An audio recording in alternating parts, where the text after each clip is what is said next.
What's your name and tell me about yourself? Sure. My name is Skip Thiele. My actual name is Emil. My first name is Emil, Emil. But I was born Emil Charles Thiele. The Charles is named after my grandfather.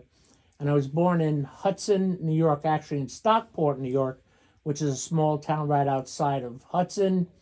During that time, it was a lot of time for baby boomers. I was born in Columbia Green Memorial Hospital in Hudson, and there was a huge amount of babies being born in the hospital, more than the hospital could actually handle. So instead of being placed in bassinets when we were born, they emptied the shelving units in shelves, and they put the babies in the shelves, the shelves.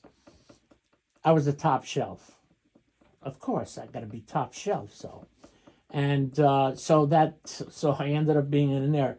But we only stayed in Hudson for about 3 months because my dad was from Yonkers.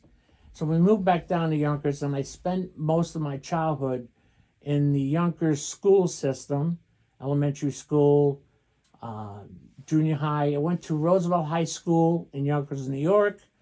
And it was during the latter years of high school that I started getting interested in television production. Matter of fact, in my yearbook picture underneath my name, it says engrossed in the field of television. During the last period of high school, it was study hall for us and a couple of my friends. We used to get free tickets to all the TV shows that are recorded, Merv Griffin, Johnny Carson, and things like that.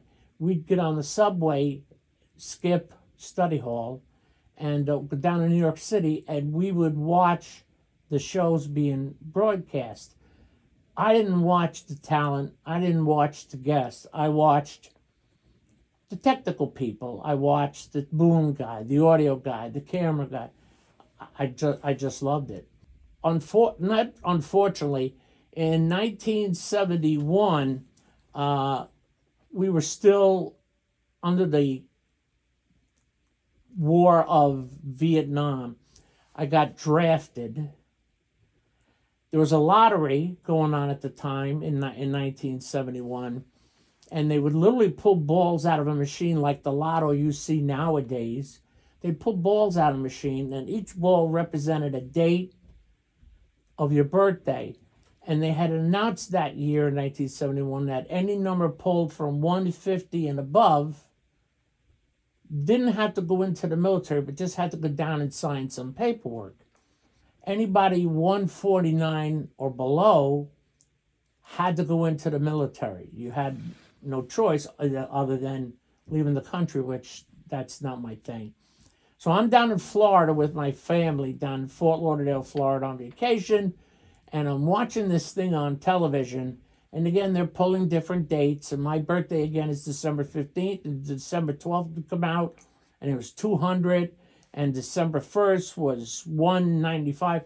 All I needed was 150 or better. They pulled out December 15th. 7. 7? 7. Well, guess what? The next day I got a letter, a telegram from the Armed Forces Command in Manhattan. You need to report. You need to sign up. So down to Whitehall Street I went. Talked to the guys.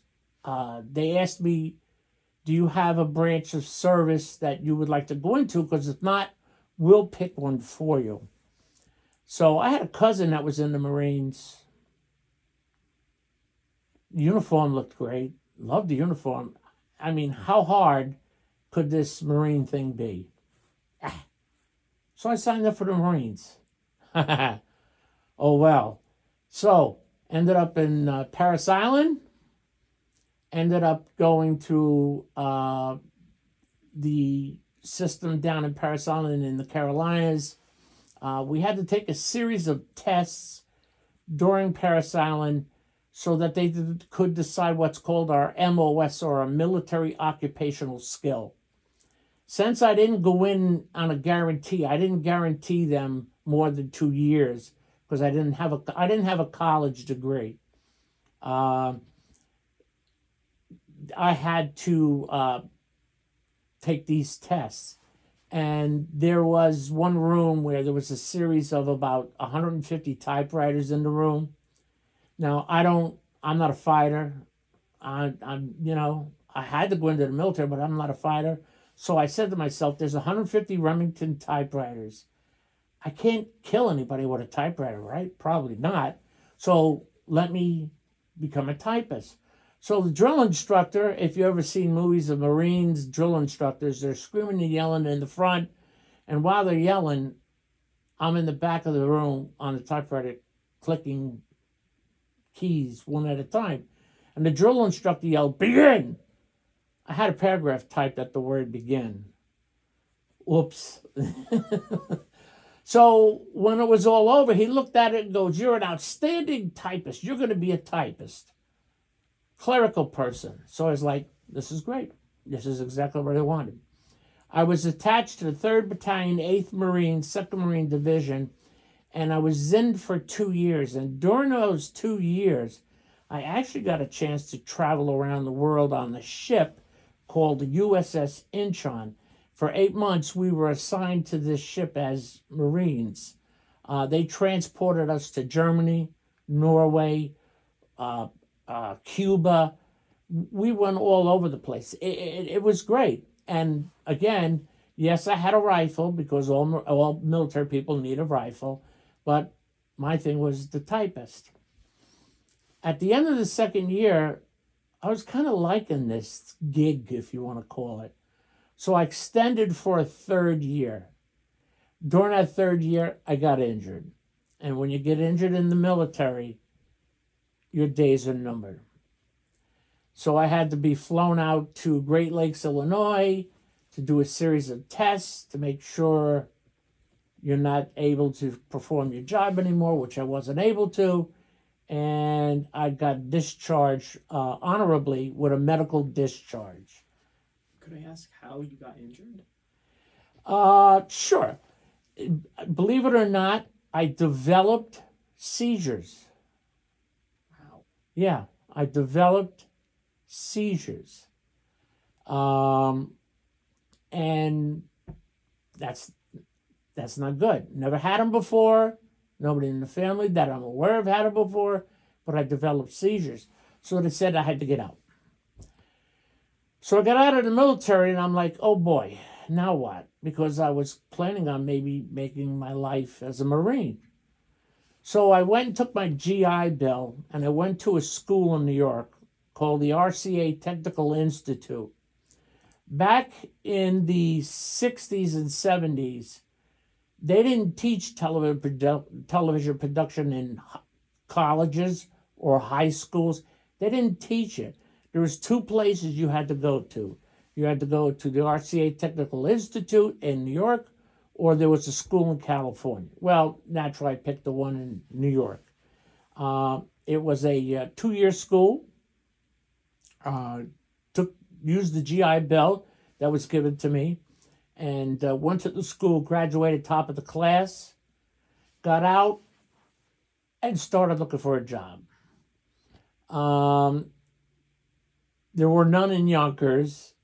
All the work was down in New York, so I started applying down in New York, got some jobs at some of the TV stations, but the problem was I was new, and people that worked the equipment, the cameras, the lights, they've been there for many, many years, and they don't want you to touch their cameras. They don't want you to touch their lights. They don't want you to touch their microphones. I can't learn if I don't touch stuff. So every time I'd go up to touch a camera, the camera guy would say, "What are you doing?" I just want you to leave the camera alone. So I decided this is not for me. Got out of those places in New York, back up to Yonkers. There was a production company that had started in 1981 called VSP, and it stood for Video Software Production. They bought a Winnebago, and they were located on Tuckahoe Road in Yonkers, New York, which was literally 6 blocks from my house. And it was actually located in the basement of the old Carvel Inn on Tuckahoe Road in Yonkers. They bought a Winnebago. They equipped it with cameras, with the camera control units, audio boards, you name it. They were looking for somebody to drive the Winnebago. I never drove a Winnebago in my life, but, So when I applied to the job and they asked me, can you drive a Winnebago? Of course I can. Everybody can drive a Winnebago. I got the job. Every night after work, after dinner, once everybody left the company and went home, I had the keys to the Winnebago. I'd go back down at night and drive around the parking lot in the neighborhood with the Winnebago to get practice. Okay, yes, it's a little white lie, but sometimes you got to bend the truth a little bit to get your foot in the door. Needless to say, I had a great opportunity with this company for many, many years doing television production. We traveled around the United States. I got to meet some sports people. I got to meet people like Mickey Mantle, Whitey Ford, Billy Martin, because we did interviews with them for a sports program. It was exciting times. But unfortunately, like a lot of companies, they took on investors, and the investors kind of bled the bank dry, and they were in financial problems, and they had to let people go, and they let me go. So I was disappointed, but what are you going to do? I moved up here for a better life with my first wife, and because I didn't like the school system, what was going on down in Yonkers, moved up here, looked for something in television, and there was actually a company opening up in Poughkeepsie called Family Television. It was a religious channel. It's okay by me. I don't care. But they were local. They had just built a facility up in the Poughkeepsie, near the Poughkeepsie Mall, near Barnes and Noble, and I worked there for many years. But unfortunately, again, things didn't work out. They laid us off 3 times. We worked actually during the times we were laid off because of financial reasons, but we still loved the company and we worked.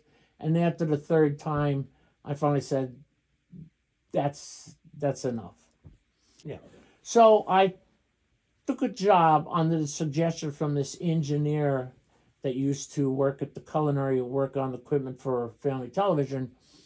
And I took the job as an engineer at the Culinary Institute. And I was there for 35 years until 2017.